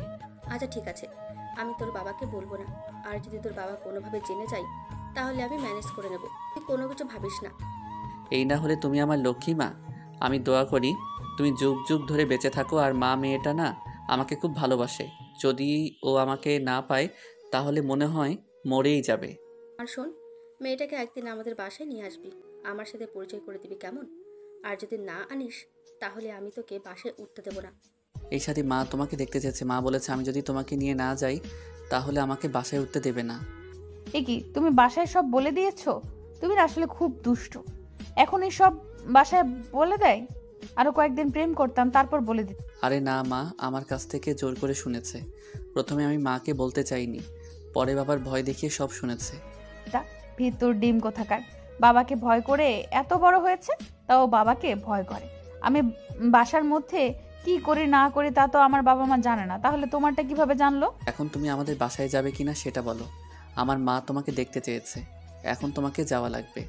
তুমি তাড়াতাড়ি রেডি হয়ে নাও, পরে আমার বাবা আসলে ঝামেলা হয়ে যাবে। ওকে দাঁড়াও, রেডি হচ্ছি। তারপর আমরা দুজনে অনিকের বাসায় চলে গেলাম এবং গিয়ে দেখি তার মা বাসায় নেই, কোথায় জানি গেছে। তারপর আমরা তার বিছানায় গিয়ে শুয়ে পড়লাম। আমি অনেককে বললাম যে দরজাটা লাগিয়ে দাও, আমরা একটু রোম্যান্স করি। সে বলল লাগবে না, কি হয়, আমার মা তো বাসায় নেই। তারপর সে আমাকে চুমু খেতে খেতে একটু পর শব্দ শুনতে পেলাম, দরজায় কে যেন ঠক ঠক করছে, শব্দ করছে। আমি অনেককে বললাম, সে বলল কেউ না, তুমি এখানে থাকো। তখন আমি সব কাপড় চোপড় পরে তারপর গিয়ে দেখলাম একটা মহিলা এসেছে। আমি দরজা খোলার সাথে সাথে সেই মহিলা অনেকদের বাসায় চলে এলো। এই সাথী, এটা আমার মা, মাকে সালাম করো। আর শোনো, আমার মা কিন্তু খুব ভালো মানুষ। বিয়ের পর কিন্তু মার সাথে তুমি খুব ভালো ব্যবহার করবে, না হলে কিন্তু তোমাকে আমি ছেড়ে দেব। এই, তুই এগুলো কি বলতেছিস? হ্যাঁ, এখনো বিয়ে করিস নাই, তারপর আবার আমার নামে খুব প্রশংসা করছিস না? আমি তো খারাপও হতে পারি, মেয়েটা কিন্তু মাশাআল্লাহ আমার বাড়ির বউ বলে আমি তোকে রাজরানী করে রাখবো। মেয়েটা আমাদের বাসায় খাওয়া দাওয়া করে চলে যায়। তার কিছুক্ষণ পর অনিকের বাবা আসলে আমি অনিকের বাবাকে সব বলে দিই। মেয়েটা দেখতে খুব সুন্দর, আমাদের পাশের বাসায় থাকে। তুমি যদি বলো তাহলে আলাপ নিয়ে যেতে পারি। তখন অনিকের বাবা বলল, আমি আর কি বলবো, তোমার যদি পছন্দ হয় তাহলে তুমি যাও, গিয়ে আলাপ করো। অনিক এই কথা শুনে লজ্জা পেয়ে তার রুমে চলে গেল। যাক বাবা, যেহেতু মেনে নিয়েছে তাহলে মনে হয় বিয়েটা হবে। তখন আমি সাথীকে ফোন করে বললাম যে আমাদের বিয়ের আলাপ নিয়ে তোমাদের বাসায় আমার বাবা মা যাবে। এগুলো তুমি কি বলতেছো? সত্যি তোমার বাবা মা আসবে আমাদের বাসায় বিয়ের আলাপ নিয়ে? আমি তো বিশ্বাসই করতে পারছি না, আমি স্বপ্ন দেখতেছি মনে হয়। এই তুমি সত্যি করে বলো প্লিজ। আরে হ্যাঁ, আমি সত্যি বলছি। আমি কি তোমাকে মিথ্যা কথা বলি? আর এগুলো কি মিথ্যা কথা বলার কথা? আমার বাবাকে বলার সাথে সাথে আমার বাবা রাজি হয়। এখন শুধু তোমার বাবা মার স্বীকৃতি দরকার। আগে আসো আমাদের বাসায় বিয়ের আলাপ নিয়ে, তারপর দেখো আমার বাবা মা কি বলে। যতটুকু সম্ভব আমার বাবা মাও রাজি হবে। তারপর অনিকের বাবা মা আমাদের বাসায় আসে বিয়ের আলাপ নিয়ে। তখন আমাদের দুজনের কথা শুনে আমার বাবা মা রাজি হয়ে গেল। তার কয়েকদিন পরে আমাদের বিয়ে হয়ে গেল। যাক বাবা, আল্লাহ যা করে ভালোর জন্যই করে। এতদিন ভয়ে ভয়ে সব কাজ করতাম, আজ আমরা ভোররাত মজা করব, তাও কেউ কিছু বলতে পারবে না। কত ঢং! আমি আজ আর এসব দেব না। এতদিন করেছো, আর এখন করতে দেব না। আমার খুব ব্যথা করে, আমার সহ্য হয় না। এত ঢং করা লাগবে না, চলো আমরা আমাদের গন্তব্যস্থলে পৌঁছে যাই, তারপর আমরা পুনরায় কাজ শুরু করি। এই তোমাকে না বলেছি আস্তে আস্তে ঢুকাবা, তাও কেন আবার জোরে জোরে ঢুকাচ্ছ? আমার খুব ব্যথা হয়, তুমি কেন বোঝো না? সমস্যা নাই, ব্যথা হলে ওষুধ কিনে এনে দেব। এখন তো তুমি আমার এই স্ত্রী, তো এখন ওষুধ এনে দিলে কেউ কিছু বলবে ওষুধ এনে দেবার জন্য জোরে জোরে ঢুকাবা? এমন কোনো কথা আছে নাকি? আর শোনো, তুমি যদি আস্তে আস্তে ঢুকাও তাহলে আমি করি, না হলে আমি আর পারবো না। না। আচ্ছা বাবা, ঠিক আছে, আমি আস্তে আস্তে ঢুকাচ্ছি। এখন তো ঠিক আছে নাকি? আচ্ছা ঠিক আছে, এভাবে করতে থাকো, এখন আর ব্যথা হচ্ছে না। এই কথা বলে আমি অনেককে জড়িয়ে ধরলাম। তারপর আমাদের সংসার জীবনে অনেক কয়েকদিন চলে যায়। আমরা খুব সুখে শান্তিতে সংসার করে খাচ্ছিলাম। আমরা এখন বেশ ভালোই আছি। Tata, bye bye. এই তুমি না বেশ কিউট, তোমাকে আমার খুব ভালো লাগে। তোমার সাথে আমি এক রাত থাকতে চাই। তুমি যদি অনুমতি দাও তাহলে থাকবো, আর তাছাড়া থাকবো না। আরে না, থাকতে পারো, সমস্যা নেই। কয়েকদিন পর তো আমাদের বিয়ে হচ্ছে, আর বিয়ের পর তো আমরা একসাথেই থাকবো নাকি? আর এখন থাকলে সমস্যা কি? তুমি থাকতে চাইলে আসিও। ওকে, তাহলে তুমি কাল রাতে আমাদের বাসায় আসিও। আমরা বাসায় একসাথে ঘুমাবো, তুমি আর আমি। তোমার বাসায় যাব মানে? তোমার বাসায় তোমার আব্বু আম্মু নাই, তারা দেখলে তো অনেক মুশকিলে পড়ে যাব। তখন দেখা যাবে আর একটা ঝামেলা বেঁধে গেছে, হয়তো, যার কারণে আমি যাব না। আরে না, আমার আব্বু আম্মু বাসায় থাকবে না, সেই জন্যই তো তোমাকে ডাকলাম। আর আমার আব্বু আম্মু বাসায় থাকলে আমি তোমাকে ডাকি? তোমার মাথা খারাপ হয়েছে নাকি? ওকে, তাহলে ঠিক আছে, আমি কাল রাতে তোমাদের বাসায় যাব। আর কেউ থাকলে কিন্তু সমস্যা হবে, পরে দেখে নিও কিন্তু। এই কথা বলে আমি রাতে ঘুমিয়ে গেলাম। তার পরের দিন সকালে ঘুম থেকে উঠে কলেজ থেকে এসে তারপর আমি আমার আম্মুকে বললাম যে আমি আমার এক বান্ধবীর জন্মদিনের পার্টিতে যাব, আজকে বাসায় আসবো না, তুমি টেনশন করিও না। এই, তুমি এসেছো? আমি তো মনে করেছিলাম তুমি আসবে না। যাই হোক, এসেছই যখন, তখন এখানে বসো, আমি একটু বাথরুম থেকে আসি। আমি এতদিন মনে মনে যেটা চাইছিলাম আজ সেটা পূরণ হতে যাচ্ছে। আমার মনের আশা আকাঙ্ক্ষা ছিল যে আমি সাজুর সাথে সহবাস করব, আর আজকে আমার আশাটা পূর্ণ হতে যাচ্ছে। আমি কিছু বুঝতে পারতেছি না, এই মেয়েকে একবার ডাকা মাত্র আসলো। এই মেয়ে মনে হয় শুধু আমার সাথে মজা নিতে চায়, অন্য কিছু না। আরে, এগুলো আমি কি ভাবতেছি? মনে হয় আমাকে মেয়েটা প্রচুর ভালোবাসে, সেই জন্য একবার ডাকা মাত্রই চলে আসলো। আর যদি আমাকে ভালো নাই বাসতো তাহলে আসবে কার জন্য? আর কিসের জন্য আসবে? আসলেই মেয়েটা আমাকে প্রচুর পরিমাণে ভালোবাসে। এই, তুমি বাথরুমে গিয়ে কি মরলা নাকি? এই যে বাথরুমে গেলে আর আসার খবর নাই, আমি এখানে কতক্ষণ বসে থাকবো? তুমি আসো, না হলে আমি চলে যাচ্ছি। আরে এই তো হয়েছে, আমি বাথরুম থেকে বেরিয়ে ডিরেক্ট মিতার পাশে গিয়ে বসলাম এবং তার হাতে হাত রেখে আমি অন্যরকম ফিলিংস অনুভব করতে লাগলাম। এই, তুমি এগুলো কি করতেছো? শুধু হাত ধরলে হবে নাকি? অন্য কিছু তো করতে হবে। তুমি শুধু হাত ধরে বসে আছো। তখন সাজু আমার ঠোঁটে তার ঠোঁট রেখে আমার ঠোঁটে কামড় দিতে লাগলো। তখন আমার শরীরের অন্য একটা অনুভূতি হতে লাগলো। তখন আমি সাজুকে আরো বুকের কাছে টেনে নিয়ে জড়িয়ে ধরলাম। সাজু আমাকে খুব শক্ত করে জড়িয়ে ধরলো। এই, আমি কি শুধু তোমার ঠোঁটকেই কামড়াবো নাকি তোমার আপেল দুইটা? তো এখনো পর্যন্ত দেখলাম না, তোমার আপেল দুইটা কেমন? সেটা তুমি বলবা না, আমি মনে করেছিলাম তুমি এখানেই শেষ করবে। তুমি আগে বলবা তো। আরে, তোমাকে আবার বলা লাগবে নাকি? কিছুই তুমি জানো না নাকি রোমান্স করার সময় কি কি ইউজ করা লাগে? আমি তো ভেবেছিলাম তুমি এগুলো সব জানো। আরে হ্যাঁ, আমি জানি, কিন্তু একটা মেয়ে হয়ে আমি একটা ছেলেকে কিভাবে বলবো এগুলো করা লাগে? তুমি মনে হয় তাতে কিছুই জানো না, ধোয়া তুলসী পাতা তুমি। তারপর কিছুক্ষণ পর আমাদের রোম্যান্স শেষ হয়ে গেল, আর আমরা দুজনে ঘুমিয়ে পড়লাম। তার পরের দিন সকালে উঠে আমি বাসায় চলে আসলাম। এই বন্ধু, কালকে আমি তো অনেক বড় কাজ করে ফেলেছি। মনে হয় কালকে আমি আমার জীবনের সব পূর্ণতা পেয়েছি। কালকে তুই কি এমন কাজ করছিস আর তোর আজীবনের পূর্ণতা পেয়েছিস, একটু বলবি কি আমাকে? আমি ভালো করে শুনি। তুই আমার গার্লফ্রেন্ডকেও চিনিস তো নাকি? সে কালকে আমাদের বাসায় এসেছিল। আর মানুষ স্বামী স্ত্রী যে বৈধ সম্পর্কে লিপ্ত থাকে, আর কালকে আমরা সেই সম্পর্কে লিপ্ত হয়ে গেছিলাম। ও আমাকে প্রচুর পরিমাণে ভালোবাসে রে। ওর যদি কিছু হয় আমি নিজেই বাঁচব না। আরে বর্তমান এগুলো সব মেয়েরাই করে, প্রেম করলেই সহবাস করে, এটা বর্তমান ফ্যাশন হয়ে গেছে। তুই দেখবি এই মেয়ে একদিন তোকে ছেড়ে দিয়েছে।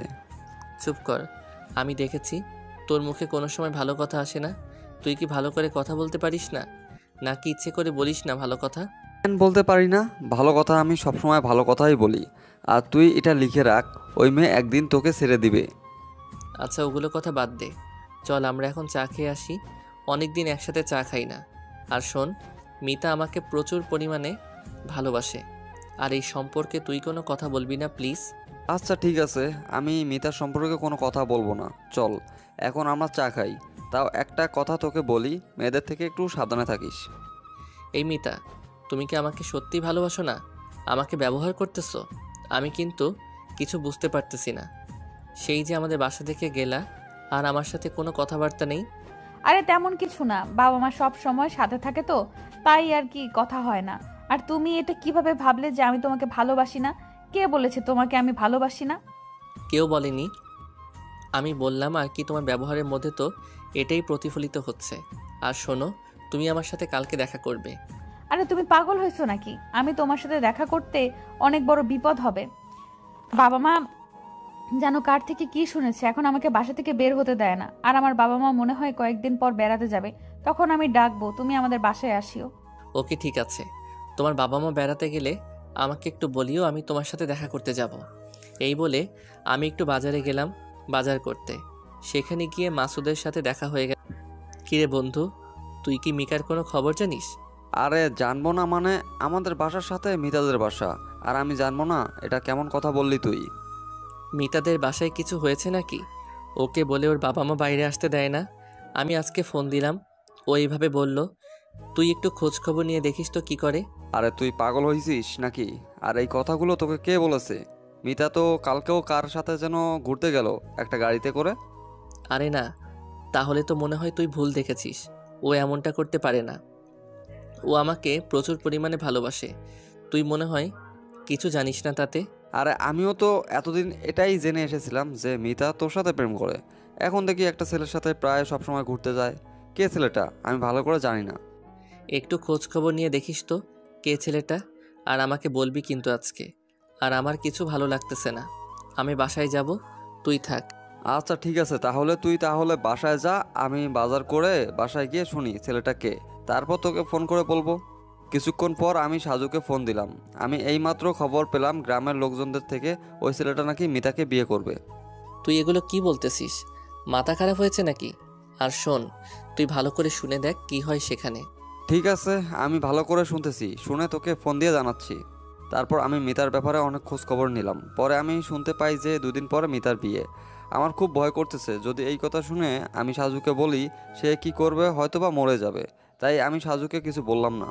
কিছুদিন পর মিতার স্বামী বিদেশে চলে গেল। স্বামী চলে যাওয়ার পর মিতা আর কিছু ভালো লাগে না, তাই সে সাজুকে ফোন দিয়ে বাসায় ডাকে। তারপর তাদের মাঝে আবার পুনরায় প্রেম সজাগ হতে থাকে। কিন্তু সাজু তো জানে না সে তাকে ব্যবহার করতেছে। যাই হোক, সাজুকে ফোন দিয়ে ডাকলে সাজু তাদের বাসায় চলে যায়। মেয়েটা অনেক দিন পর ফোন দিল, তার মানে মনে হয় তার বাবা মা বেড়াতে গেছে, সেই জন্য আমাকে ডাকলো। আমি কিছু না বলে মিতাদের বাসায় চলে গেলাম। এই, তুমি এসেছো? আমি তো মনে করেছিলাম তুমি আমাকে ভুলেই গেছো। যাই হোক, এসেছো, ওইটাই বড় ব্যাপার। তুমি এটা কিভাবে ভাবতে পারলে যে আমি তোমাকে ভুলে যাব? তোমাকে ভোলার কথাটা ভাবলেই কেমন জানি আমি দুর্বল হয়ে যাই, আর তুমি এই কথা ভাবতেছো। যাই হোক, তুমি আমায় ডেকেছো কেন সেটা বলো। তোমাকে কিসের জন্য ডেকেছি তুমি মনে হয় জানো না? আমরা অনেক দিন ধরে রোম্যান্স করি না। আজকে আমার বাবা বাসায় নেই, এই জন্য তোমাকে ডাকলাম, একটু রোম্যান্স করার জন্য। ও এই কথা? সেটা তো তুমি আমাকে আগে বলতে পারতে, সেই হিসেবে প্রস্তুত হয়ে আসতাম। তুমি শুধু বললা যে আমাদের বাসায় এসো, আমি মনে করছি আমাদের বিয়ের কথা তোমার বাবা মাকে বলবা। আরে না, আমি তোমার সাথে রোম্যান্স করার জন্য তোমাকে ডেকেছি, এটাই। আর তোমাকে ডাকা আমার কোনো ভুল হয়েছে নাকি তুমি এইভাবে জিজ্ঞেস করতেছো? আরে না, তুমি ভুল বলবে। আমি তো এতদিন তোমার জন্যই অপেক্ষা করেছিলাম যে তুমি কোন দিন ফোন দিবা আর কোন দিন আমি তোমাদের বাসায় যাব। এত সময় কথা না বলে চলো আমরা রোম্যান্স করি। আর কিছুক্ষণের মধ্যে আমাদের রোম্যান্স শেষ হয়ে গেল এবং সাজু আমাকে আমাদের বাসায় চলে গেল। এই মাসুদ, তুই তো খুব বলেছিলি যে মিতা আমাকে ছেড়ে অন্য ছেলেকে বিয়ে করবে। এখন দেখ, আজকেও আমি ওর বাসা থেকে আসলাম এইমাত্র। ও, তাহলে মনে হয় ওর স্বামী বিদেশে গেছে, সেই জন্য তোকে ডাকছে। আর মিতার বাবা মাও আজকে যেন কোথায় গেল দেখলাম। মিতার স্বামী মানে ওর বিয়ে হয়েছে নাকি? তুই এগুলো কি বলতেছিস? আর বিয়ে হলে আমি জানবো না, এটা কেমন কথা বললি তুই? আরে মিতার বিয়ের বয়স তো প্রায় 2-3 মাস হয়ে গেল। আমি তোকে কিছু বলি নাই যে তুই এগুলো সহ্য করতে পারবি না। আর যখন মুখ ফসকে বেরিয়ে গেল সব শোন তাহলে। তুই যেদিন আমাকে ফোন দিলি না মিতার ব্যাপারে জানার জন্য, সেই দিনে আমি শুনেছিলাম ও 2 দিন পর বিয়ে। আমি তোকে কিছু বলি নাই যে একটা মেয়ের কারণে আমার বন্ধুর জীবনটা শেষ হয়ে যাবে। এই জন্য আমি তোকে কিছু বলিনি। ছেলে বিদেশে চাকরি করে আর অনেক টাকা উপার্জন করে, সেজন্য মিতা ওকে বিয়ে করেছে। আর এখন মনে হয় ছেলেটা বিদেশে গেছে, আর সেই জন্য তোকে মনে হয় ডাকছে। আর আমার কথা বিশ্বাস না হলে তুই গ্রামের কয়েকটা লোকের কাছে থেকে শুনে দেখ। এই, তুমি আমাকে মিথ্যা বলেছ কেন? আমি তোমার সাথে কি করেছিলাম যে আমাকে এত বড় ধোঁকা দিলে? আমার বন্ধুই ঠিক বলেছিল, আমি আগে যদি ওর কথা শুনতাম তাহলে এত কিছু হইতো না। আরে তোমাকে কে বলেছে আমার বিয়ে হয়েছে যে তুমি আমার সাথে এরকম ব্যবহার করতেছো? আরে এই খবরগুলো তুমি কোথা থেকে পাও শুনি? আমার বন্ধু বলেছে, এবং আমি তার কথা শুনে বিশ্বাস না করে আমি তোমাদের গ্রামের কয়েকজন লোকের কাছে শুনলাম, এবং তারাও বলল যে তোমার বিয়ে হয়েছে। তুমি কিভাবে পারলে এটা? আমি তোমাকে প্রচুর পরিমাণে ভালোবাসতাম, আর তুমি এটা কি করলা? আমি আমার জীবন নিজেই ধ্বংস করে দেব, আর সাথে তোমার জীবন নিয়েও আমি লীলা খেলা শুরু করব। তুমি আমাকে কি ভেবেছো? আরে তোকে তো আমি সব সময় ব্যবহার করতাম, এটা আবার কি বলার আছে? আর শোন, তোদের মতো গরিব সন্তানদের শুধু ব্যবহার করাই যায়, ভালোবাসা যায় না। আর তুই যে গরিবের ঘরের গরিব, আর তোকে যদি আমি ভালোবাসতাম, বিয়ে করতাম, তাহলে তুই আমাকে কি করে খাওয়াতি? তাই আমি একটা বিদেশি চাকরি করে ছেলেকে বিয়ে করেছি, আর তোকে ব্যবহার করতেছি, ব্যাস এটাই। আর শোন, আমি তোকে কখনো ভালোবাসিনি, আর ভালোবাসবও না। আর শুধু আমি তোকে ব্যবহার করেছিলাম, এতে ভাবাভাবির কিছু নেই। ওকে শোন, তুই তাহলে কাল রেডি থাকিস, আমি তোর বাসায় যাচ্ছি। গিয়ে তোকেও মারবো, আর আমি নিজেকেও শেষ করে দেব। তারপর সাজু ওদের বাসায় গিয়ে ওই মেয়েটাকে একটা রুমের মধ্যে নিয়ে তাকে খুন করে ফেলে এবং সেও আত্মহত্যা করে। আমি গিয়ে দেখি দুজনেই মরে আছে। ভালোবাসা কতটা নিষ্ঠুর হতে পারে, কতটা নিষ্ঠুর হলে এরকম একটা পরিস্থিতি ক্রিয়েট হতে পারে একটা ভালোবাসার বন্ধনের মাঝে। তুমি যদি নিজেকে বড়লোক ভাবো, তাহলে গরিব মানুষকে কেন তুমি ভালোবাসবে? কেন তুমি তার মন নিয়ে খেলা করবে? আর তাকে নিয়ে তোমার খেলা করার অধিকার নেই, কারণ তুমি তাকে ভালোবাসো না। তাকে তুমি তার স্বাধীনতা মতো থাকতে দাও। তাকে কেন তুমি তোমার মাঝে আবদ্ধ করে নিয়ে তার জীবনটা নিয়ে লীলা খেলা করবে? তুমি যদি ভালোই না বাসো, তোমার যদি এতই যদি শরীরের খোরাক মেটানোর ইচ্ছা থাকে, যাও না টাকা দিয়ে, বা যারা এরকম শরীরের ব্যবসা করে তাদের কাছে যাও এবং তাদের সাথে কন্ট্যাক্ট করো। কত খোরাক মেটানোর ইচ্ছা তারা মেটাবে, কিন্তু একটা নিষ্পাপ মন নিয়ে খেলার অধিকার কারণেই না আছে আমার, না আছে তোমার। ভালোবাসাটাকে সবাই নোংরা করে দিচ্ছে দিনের পর দিন। কেউ ভালোবাসাটাকে আগের মতো ভালো থাকতে দিচ্ছে না, সবাই ভালোবাসাটাকে একদম নোংরা নর্দমা বানিয়ে দিচ্ছে। ভালোবাসাটা তো এরকম না। ভালোবাসাটা হচ্ছে একটা পবিত্র জিনিস, সুন্দরভাবে আগলে রাখার জিনিস। কেউ যদি কাউকে ভালোবাসে, তাহলে তাকে আগলে রাখতে হয় সব কিছু দিয়ে। কিন্তু না, এখন দেখা যাচ্ছে ভালোবাসার নামে শুধু দেহ ব্যবসা চলে। এখানে ভালোবাসার নামক কোনো কিচ্ছু নেই। শুধু ভালোবাসার নাম করেই রাতের পর রাত, দিনের পর দিন নিজেদের দেহ ব্যবসাই চলে। আমি মনে করি এটা কখনো ভালোবাসা হতে পারে না। আর এই ভালোবাসার পরিস্থিতি কখনো ভালো হতে পারে না। না থাকতে পারবে তুমি সারা জীবন সুখে, আর না রাখতে পারবে তোমার ভালোবাসার মানুষকে কখনো সুখে রাখতে। কারণ তুমি তোমার সব কিছু আগেই শেষ করে দিয়েছো। তুমি তোমার প্রিয়তমাকে কি খুশি করাবে? তোমার তো তাকে খুশি করানোর মতো কিছু নেই তোমার মাঝে। তাই বলি কি, ভালোবাসাটাকে ভালোভাবে বাঁচতে দাও, সুন্দরভাবে তাকে গড়ে উঠতে দাও। এরকম নোংরামি বাদ দাও, ভালোবাসা সবাইকে। নদী ভাঙনের কারণে আমাদের বাসা এক জায়গা থেকে অন্য জায়গায় নিয়ে যাওয়া হয়। যেখানে আমাদের বাসা নিয়ে যাওয়া হয় সেখানে আমার একদমই মন ঠিক থাকে না। আমাদের বাড়ির পাশে যারা বাড়ি করছে তাদের বাড়িতে নাকি একটা ছেলে আছে। যাই দেখি ওর সাথে একটু কথাবার্তা বলে আসি। আমার তো আবার কথা বলার মতো কেউ নেই, সবাই এখানে নতুন। তারপর আমি তাদের বাড়ির দিকে রওনা দিলাম। গিয়ে দেখি ছেলেটা এখনও ঘুম থেকে ওঠেনি। তখন আমি তার মাকে বললাম তাকে ওঠানোর জন্য। তারপর তার মা তাকে তুলে দিল। কি হয়েছে, এত সকালে চেঁচামেচি করতেছো? আমার প্রচুর ঘুম পাচ্ছে, আমি এখন ঘুমাবো। এখন ডিস্টার্ব করো না তো, আগে ঘুম থেকে উঠি, তারপর কি বলবা তারপর বলিও। ওরে বাবা, এই ছেলে তো দেখি ভালোই অলস। আরে ওঠো, আমাদের বাসায় যাই, ভালো লাগবে। আমাদের বাসায় গল্প করার মতো কেউ নাই তো, সেজন্য তোমাকে ডাকতে এসেছি। তারপর আমি বিছানা থেকে উঠে ফ্রেশ হয়ে নিলাম। এখন মা আমাদের নাস্তা করতে বলল।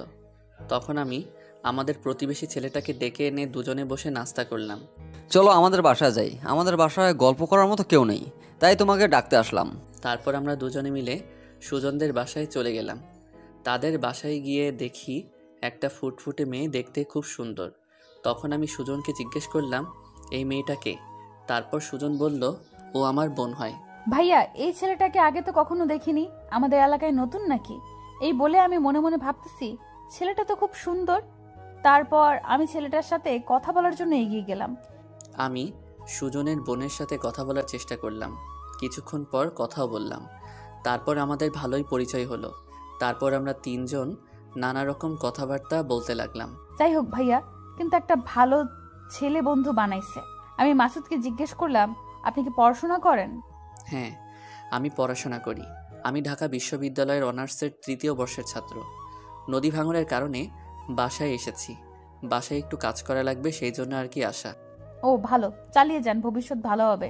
তারপর আমি মাসুদকে বললাম, আপনাদের বাসায় তো আজ লাইট নেই, আপনি আমাদের বাসায় পড়তে আসেন। হ্যাঁ অবশ্যই আসবো। আমাদের বাসায় আজকে লাইট নেই, পড়াশোনা তো করতেই হবে। এই বলে আমি বাসায় চলে গেলাম। তারপর সন্ধ্যা হলো, আমি পড়তে যাব। গিয়ে দেখি মেয়েটা আমার জন্য বসে অপেক্ষা করছে। আমি পড়াশোনা করতে গেলাম ঠিকই, কিন্তু আমার কোনো পড়া হইল না আজকে। শুধু মেয়েটার সাথে কথা বললাম। আমি প্রথম ভাবছিলাম মেয়েটা বোকা। তারপর কথাবার্তা বলার পর দেখি ওরে বাবা, যেন আগুনের গোলা।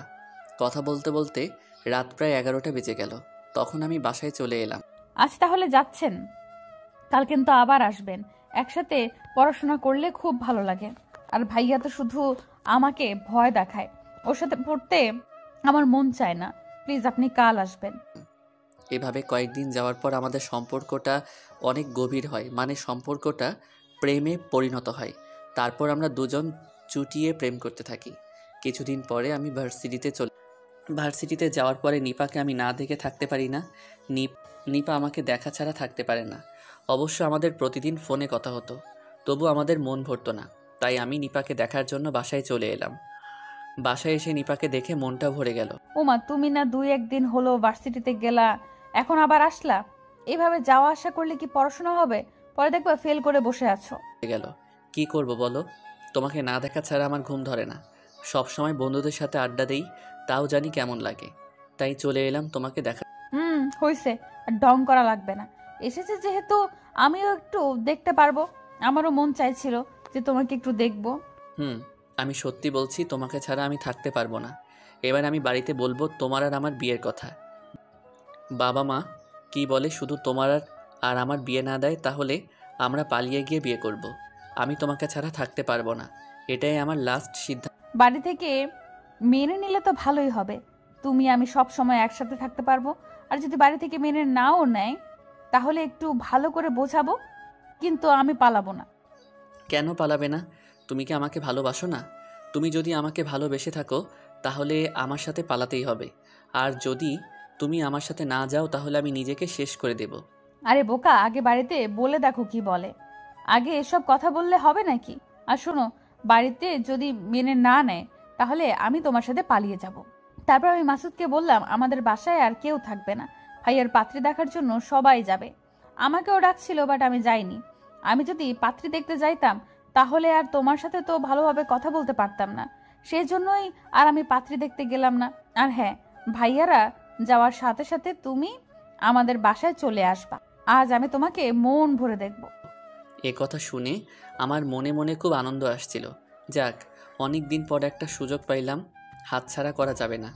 আমি তখন অপেক্ষা করতেছি তারা কখন চলে যায়, আর আমি তাদের বাসায় চলে যাই। তারপর বিকেলবেলা তারা চলে গেল। আমি একটু ফ্রেশ হয়ে চলে গেলাম তাদের বাড়িতে। গিয়ে দেখি আমার জন্য সাজুগুজু করে বসে আছে। তখন আমি তার পাশে গিয়ে বসলাম। ও আচ্ছা, তুমি আসো, এখানে বসো। ও এখানে তো আবার চেয়ার নেই, যাও বিছানায় গিয়ে বসো। নিপার কথা শুনে আমি বিছানায় গিয়ে বসলাম। তারপর নিপা সাজগোজ করে আমার পাশে এসে হাতে হাত রেখে তার মাথা আমার ঘাড়ের উপর রেখে একদম শরীরে শরীর রেখে বসল। তখন আমি তার হাতে হাত রেখে বিছানার উপর ফেলিয়ে তার উপরে উঠে এলাম। তখন সে একটু ইতস্তত অনুভব করলো। তারপর আমি তার ঠোঁটের উপর আমার ঠোঁট রেখে একটা কামড় দিলে সে উঠে বসে দাঁড়ায়। কি হলো, বসে পড়লে যে? আরে এখনও তো কিছুই হয়নি, তাতেই তুমি এরকম করছো? ওকে, তাহলে আমি বাসায় চলে যাচ্ছি। আমার এখানে থাকার তো আর কোনো মানে হয় না। এই কোথায় যাচ্ছ? এখানে আসো বলছি। তুমি এটা কিভাবে ভাবলা যে তোমাকে ছাড়া আমি থাকতে পারবো? আমি তো এটা এমনিতেই বলছি। এখানে আসো, আর তুমি যা করবে তাই আমি মেনে নিব। তারপর মাসুদ এসে আবার আমার পাশে বসলো। তখন আমি কিছু বললাম না। মাসুদ আমাকে চুমু খেতে খেতে শরীরের সব অঙ্গ প্রত্যঙ্গে হাত বোলাতে লাগলো। তখন আমার গা শিউরে উঠলো। জীবনে এমনটা অনুভব করিনি, আজ প্রথম। তারপর আমি ওকে আরো শক্ত করে জড়িয়ে ধরলাম। তখন মাসুদও আমাকে আরো শক্তভাবে জড়িয়ে ধরলো। তখনই আমার মাথায় একটা বুদ্ধি আসলো যে এগুলো তো সেফটি ছাড়া করা যাবে না। তাই আমি ওকে বললাম, সেটি নিয়ে এসেছো? আমার এসব কথা না শুনে মাসুদ তার মতো নিজের কাজ চালিয়ে যাচ্ছে। না, আরে ওগুলো লাগবে না, আমরা তো বিয়ে করব না কি? তারপর আমি কিছুক্ষণ পর বিছানা থেকে উঠে চেয়ারে বসলাম। তুমি আমাকে সত্যিই বিয়ে করবে তো? তুমি যদি আমাকে বিয়ে না করো সত্যি একটা কেলেঙ্কারি হয়ে যাবে। তখন আমার একটা বদনাম হয়ে যাবে।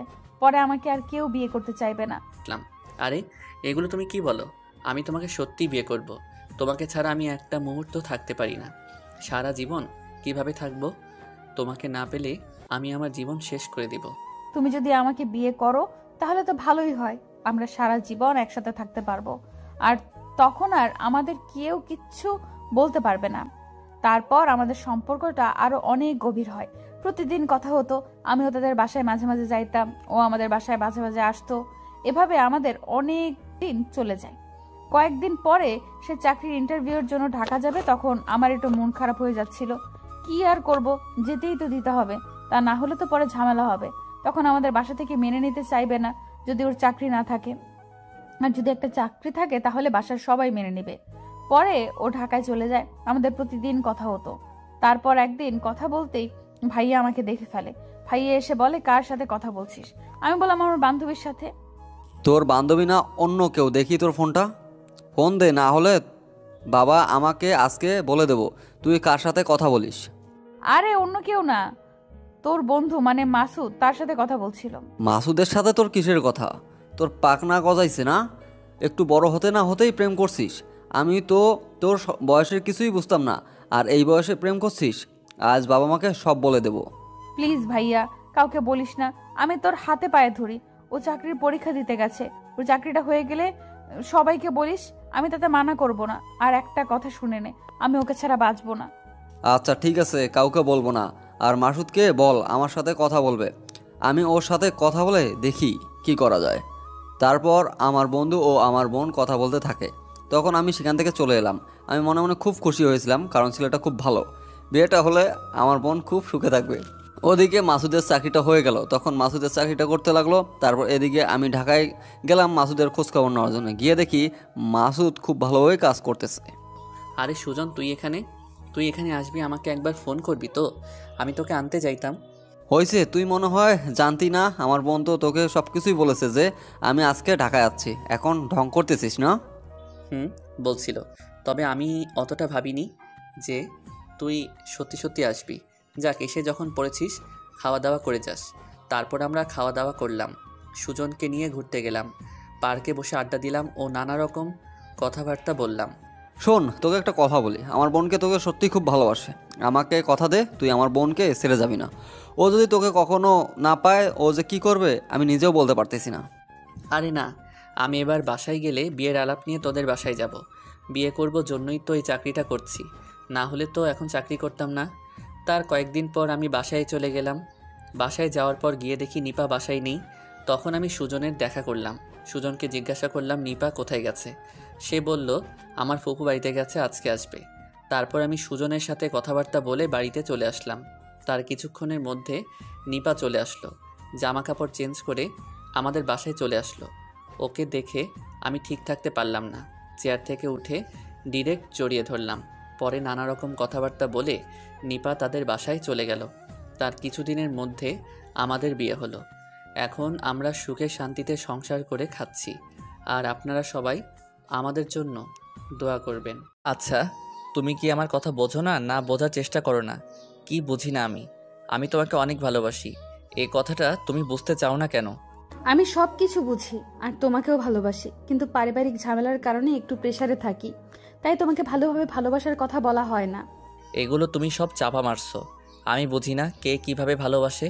আর তুমি যদি আমাকে ভালোবেসে থাকো তাহলে আজ রাতে আমার সাথে দেখা করতে হবে। আরে হ্যাঁ, আমি তোমাকে সত্যিই ভালোবাসি, আর সত্যিই ভালো না বাসলে তোমাকে কি এগুলো বলতাম? আর ভালোবাসলেই কি রাতে দেখা করা লাগবে, এমন কোনো কথা আছে নাকি? আমি পারবো না, আমার পরিবারের অনেক ঝামেলা। রাতে আমাকে বাইরে যেতে দেখলে একেবারে মেরেই ফেলবে। যা বোঝার বুঝে গেছি আমি, এখন আর তোমাকে কথা বলা লাগবে না। তুমি তোমার মতো থাকো আর আমি আমার মতো। তুমি যে কতটা আমাকে ভালোবাসো তার প্রমাণ পাইলাম আজকে। আরে তুমি একটু বোঝার চেষ্টা করো, আমি যে জায়গার মধ্যে থাকি সেই জায়গার মধ্যে তুমি জীবনযাপন করতে পারতে না, আর সেই জায়গার মধ্যে আমি তোমাকে ভালোবাসি। শুধু একটা মানুষকে ভালোবাসলেই হয় না, ভালোবাসার কিছু নজির আছে, সেগুলো দেখাইতে হয়। শুধু ভালোবেসেই গেলাম, কোনো নজির দেখাইলাম না, এটা কোনো ভালোবাসা? এই তুমি পাগল হয়েছো নাকি? এগুলো কি বলতেছো, ভালোবাসার নজির মানে? আচ্ছা, তুমি ভালোবাসার নজির চাও তো তাহলে আমি কালকে তোমার সাথে দেখা করব। এই তো লক্ষ্মী মেয়ের মতো কথা বলতেছো। তাহলে আমরা কাল রাতে 11টা বা 12টার ওই দিকে দেখা করি, কেমন? আর যদি এই সময় না পারো তাহলে রাত 3টায় দেখা করা লাগবে। আচ্ছা, তুমি তৈরি থেকো। আমি রুম থেকে বেরিয়ে তোমাকে ফোন দিব, কেমন? আর ফোনটা সব সময় খোলা রাখিও, আমি যেন বন্ধ না পাই। এই তুমি এসেছো? আমি তো মনে করেছিলাম তুমি আসবে না। যাই হোক, এখন বোঝা গেল যে তুমি আমাকে একটু হলেও ভালোবাসো।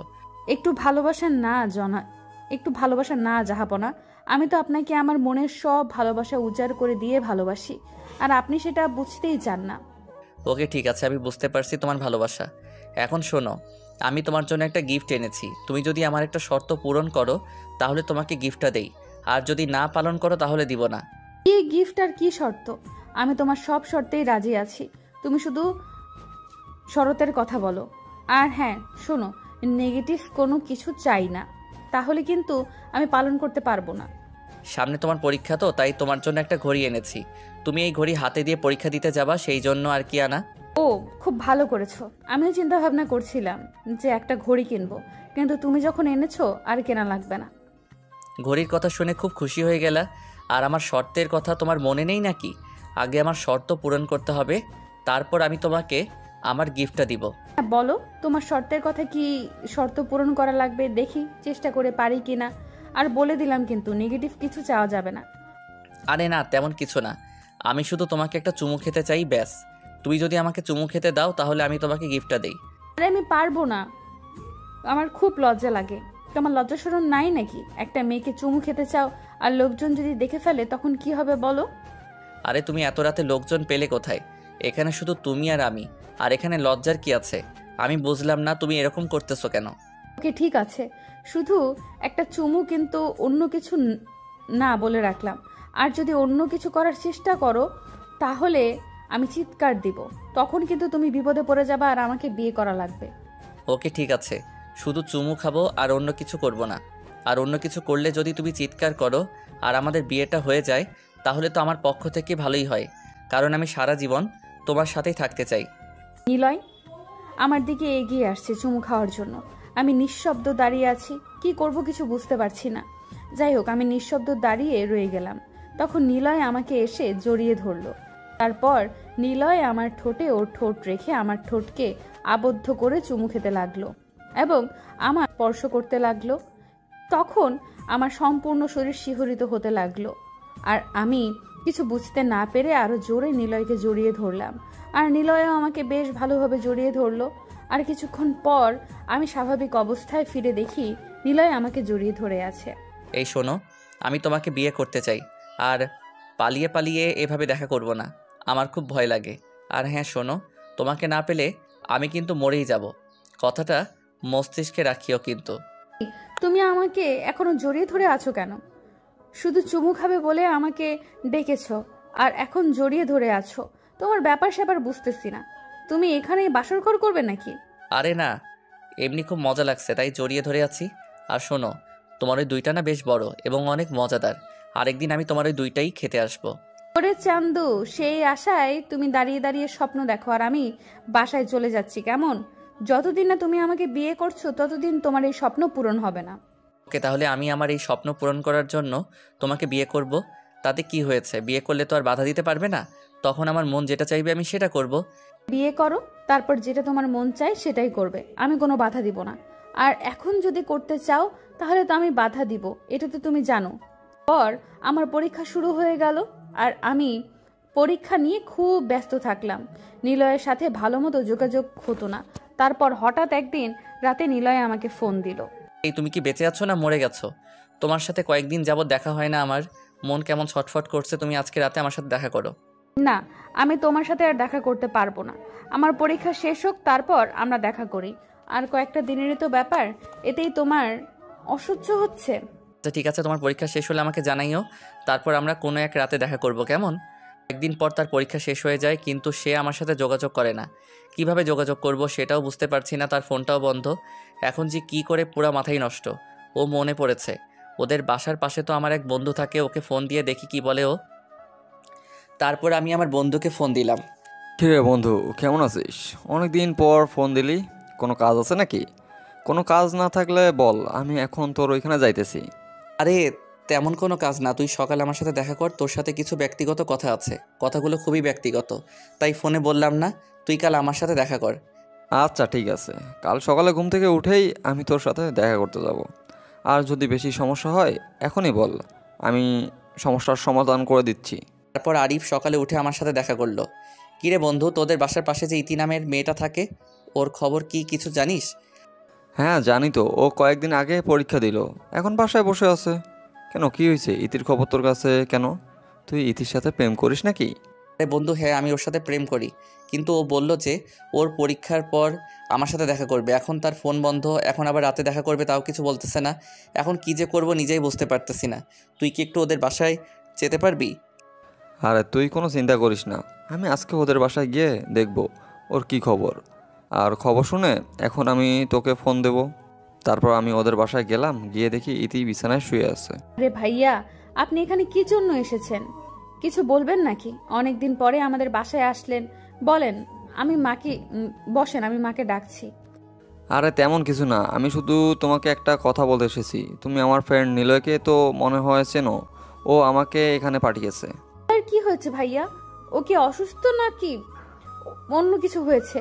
প্লিজ ভাইয়া তাড়াতাড়ি বলেন, আমার আর সহ্য হচ্ছে না। অনেকদিন যাবত ওর সাথে কথা বলি না তো, মনে আমার উপর রাগ করে বসে আছে, কিন্তু আমি যে অবস্থানের মধ্যে আছি তা বলাই বাহুল্য। প্লিজ ভাইয়া তাড়াতাড়ি বলেন, ওর কি হয়েছে? আরে তেমন কিচ্ছু হয় নাই, ও তোমাকে ফোন দিচ্ছে আর তোমার ফোন বদ্ধ পাচ্ছে, সেজন্য আমাকে ফোন দিয়ে ডাকলো আর এভাবে বললো যে দেখ গিয়ে ওর কি হয়েছে। আমি কিছু বুঝতে পারতেছি না, তাই আমি তোমার সাথে দেখা করলাম আর কি। ভাইয়া, ওর সাথে দেখা করার কি কোনো ব্যবস্থা আছে? কোনো ব্যবস্থা থাকলে আমাকে বলেন, আমি ওর সাথে দেখা করতে চাই। আর এতদিন আমার পরিবারের কি কি হয়েছে সব বলতে চাই, না হলে ও মন খারাপ করবে। আচ্ছা ঠিক আছে, তাহলে আমি ওকে ফোন দিয়ে আমার বাসায় ডেকে নিচ্ছি। তুমি আমাদের বাসায় চলে আসিও রাতে, কেমন? আচ্ছা ভাইয়া, তাহলে আমি রাতে আপনাদের বাসায় যাব, আর আপনি ওকে ডাক দিয়ে আনেন আপনাদের বাড়িতে। ও তোমার কি অবস্থা? খুব ভালোই আছো মনে হয়। আমি যদি আগে জানতাম যে তুমি আমার সাথে এরকম করবা, তাহলে আমি তোমাকে ভালোবাসতাম না। হুদাই কেন আমি মানুষের জন্য কষ্ট করব? তুমি আমার কথা বোঝার চেষ্টা করো। আমি কি এমনিতেই তোমার সাথে কথা বলা বন্ধ করে দিয়েছি নাকি?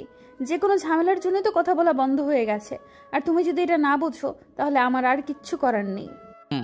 বলো দেখি, তোমার পরিবারে কি ঝামেলা হয়েছে তার জন্য তুমি আমার সাথে যোগাযোগ বন্ধ করে দিলে? সেদিন আমি পড়ার টেবিলে বসে তোমার সাথে কথা বলছিলাম, তখন মা পেছন থেকে এসে সব শোনে। মা সব শোনার পর বাবাকে সব বলে দেয়, আর তখন বাবা আমার ফোনটা কেড়ে নেয় আর বাইরে যাওয়া বন্ধ করে দেয়। আমি তোমার সাথে যোগাযোগ করার অনেক চেষ্টা করেছি, কিন্তু পারিনি। কি করব আর বলো? আর এখন তুমি যদি এগুলো বিশ্বাস না করো তাহলে আমার আর কিচ্ছু করার নেই। তাও তুমি যে কোনোভাবে একটু আমাকে বললেই তো সমস্যা হইতো না। আমি আর এত চিন্তা করতাম না তোমার জন্য। আমি তো মনে করেছিলাম তোমার বিয়ে হয়েছে নাকি, সেই জন্য তুমি আমার সাথে যোগাযোগ বন্ধ করে দিয়েছো। আরে না, অন্য কাউকে বিয়ে করবো এটা তুমি কিভাবে ভাবলে বলো? যদি আমাকে বিয়ে করতে হয় সেটা তোমাকেই করব, আর যদি আমাকে তোমার সাথে বিয়ে না দেয় তাহলে আমি নিজেই নিজেকে হত্যা করে ফেলবো। আচ্ছা ঠিক আছে, তুমি এখন বাসায় যাও, আমরা পরে কথা বলবো। আর শোনো, তুমি আমার সাথে তুমি আমার সাথে কাল কলেজে দেখা করবা, আমরা কলেজে কথা বলবো। ঠিক আছে, তুমিও তাহলে যাও, আমরা কালকে কলেজে গিয়ে দেখা করে কথা বলবো, কেমন? আর শোনো, তুমি আমার জন্য চিন্তা করবে না, আমি তোমার সাথেই থাকবো, আর অন্য কারোর সাথে না। আচ্ছা ঠিক আছে, তাহলে তুমি যাও, আমরা কালকে কথা বলবো।